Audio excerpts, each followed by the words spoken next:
Guys, nandito tayo sa school.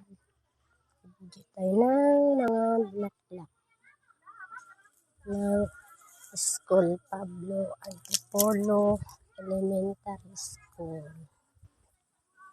Ito yung school nila guys, simple lang, maliit lang. Kindergarten up to grade 6. Dito sila. Ito yung mga bulaklak na. Yan. Parang nalalanta na sila guys kasi walang nag-aasikaso sa kanila. Yan.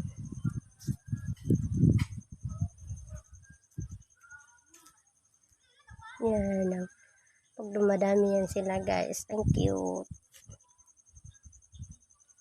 Pero ngayon, parang nalalanta sila kasi walang tubig. Pati yung fish pond nila, wala na ring tubig, na mamatay yung mga butil. Yun,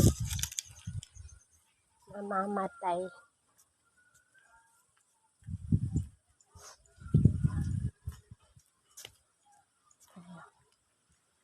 Ito guys.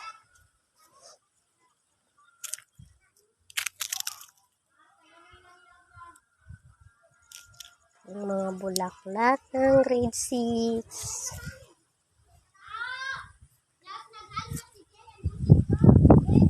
Ito marami to guys. Maraming butil dito at may isda kaso nawala ng tubig. Daming isda to. Pero nung konti na yung tubig, kinuha na ng mga tao yung mga isda. Yung naman mga bata pa.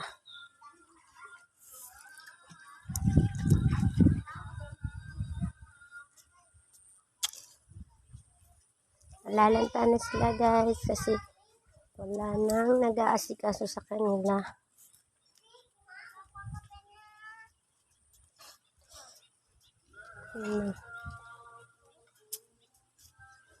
Konti na rin yung bulaklak nito.